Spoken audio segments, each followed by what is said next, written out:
Hello. So this is going to be my very first video on this channel. I'm going to be talking about the new Spice and Wolf remake anime that's coming out this spring. Not everything, really just the differences between the anime and the light novel. I've always thought it was interesting what adapters thought was a necessary change or what was necessary to leave out of the story completely.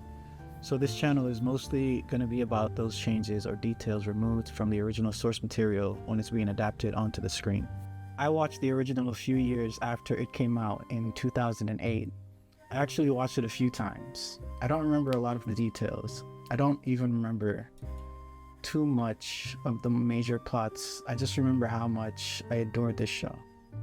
So seeing that there's going to be a remake motivated me to finally start and get serious about this channel. So I'll be watching the episodes weekly as well as reading the light novel alongside it. I'll also be rewatching the '08 version as well, not to compare and contrast, mostly because I love Holo's English voice actor and I like the nostalgia of it. So let's begin. Immediately the first episode starts off with a change, adding a scene with Holo and what appears to be her daughter sitting around a dinner table telling stories of her past. Holo begins to tell the story of when she first met Kraft Lawrence, one of our two main characters, which leads into the start of the show and the novel, where Kraft is called over by a knight guarding a monastery. While not talked about in the anime, this encounter talks a little bit about the church's current standing in the area.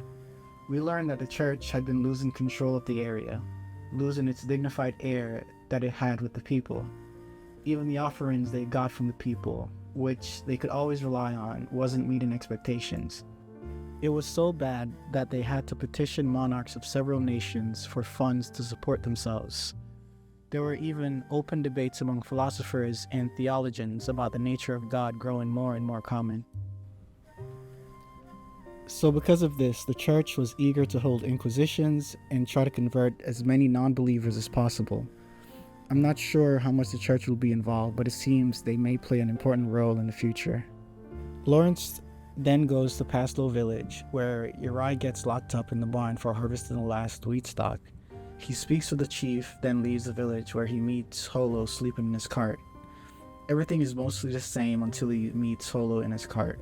In the novel, the cartoon is one long interaction, where he finds Holo, she proves her identity to him, he gets scared, but eventually they agree to become partners. He never actually went back to the village after meeting Holo. In the anime, the cart scene was split into 3 separate scenes, when he first finds her in the cart, then back at the inn after she scared him, and finally at the end of the episode when they went back in the cart. In the novel, Holo transformed just her arm to prove who she was, and while Kraft initially got scared, he was able to overcome this fear and even touched Holo's transformed arm, as opposed to the anime where he got so scared that Holo had to disappear for a while to give him some time to calm down. He went back to the village and everything that transpired there was anime only, from him meeting Holo again in the bedroom and his dinner date with Uri. He never even got to speak to Uri after he got locked in the barn. One thing I wanted to talk about was Lawrence and his mental state right before he finds Holo in his cart. Back in Paslow Village, right before the festival started, Kraft wanted to leave early, even though they offered him a room for the night. It had been 7 years since he became a merchant and hadn't been home since. He was beginning to feel lonely, and seeing the villagers celebrate and him not being allowed to be a part of it made him want to leave as soon as possible. Being a merchant means he spends a lot of time on the road traveling from town to town. He never stays in one location long, and most of his time has him consistently traveling alone. He'd never mind the isolation before, but recently, he had started feeling the loneliness that came with his job. Right before he found Holo in his cart, he remembered a story about how merchants would pick good-looking horses because there were superstitions of horses turning into humans and falling in love with their rider. He never paid much attention to these superstitions before, but recently started feeling so lonely he hoped his horse started talking. Because of this, he was more open to having Holo with him and believed it must be fate that they met. I noticed that Lawrence is also very good at reading and dealing with people. For example, The knight in the opening scene, who he initially thought was rude, Kraft noticed how uptight and non-committal he was, and in order to get information out of him, Kraft offered him some candy, knowing he wouldn't have access to sweets where he was and would be more appreciative and loose-lipped because of it. He even showed more insight with Holo. When Holo was trying to prove her identity to him, even before she transformed, he had already decided that she was telling the truth simply by the conversation. He was able to tell not because of what she was saying, but how she was saying it. Her reminiscent, her offhand way of speaking, how she didn't try to unnecessarily flatter him, or how she didn't try to feign knowledge on simple things like the location of a village. All these gave him reason enough to trust her even without her transforming.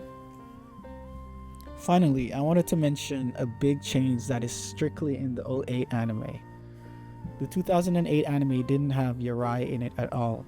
Instead, they had a character called Chloe, who I haven't met in the novel as of yet, but it seems she took the role of Yurai as well as become a potential love interest for Kraft. I'm not sure if she is a completely new character or if she was an established character that was also given Yurai's role. I'm actually interested to see if she is an actual character in the novel or not. It does look like the remake made a reference to her when Yurai got the last wheat stalk. As you can see, the girl that tackles him looks very similar to her. Those are all the changes I wanted to talk about in episode 1. I'm trying to make this a weekly thing and do a video for each episode, but it's taken me some time to learn the whole process. I'm an episode or 2 behind, but I plan on catching up soon. So please like, comment, and subscribe. Thank you.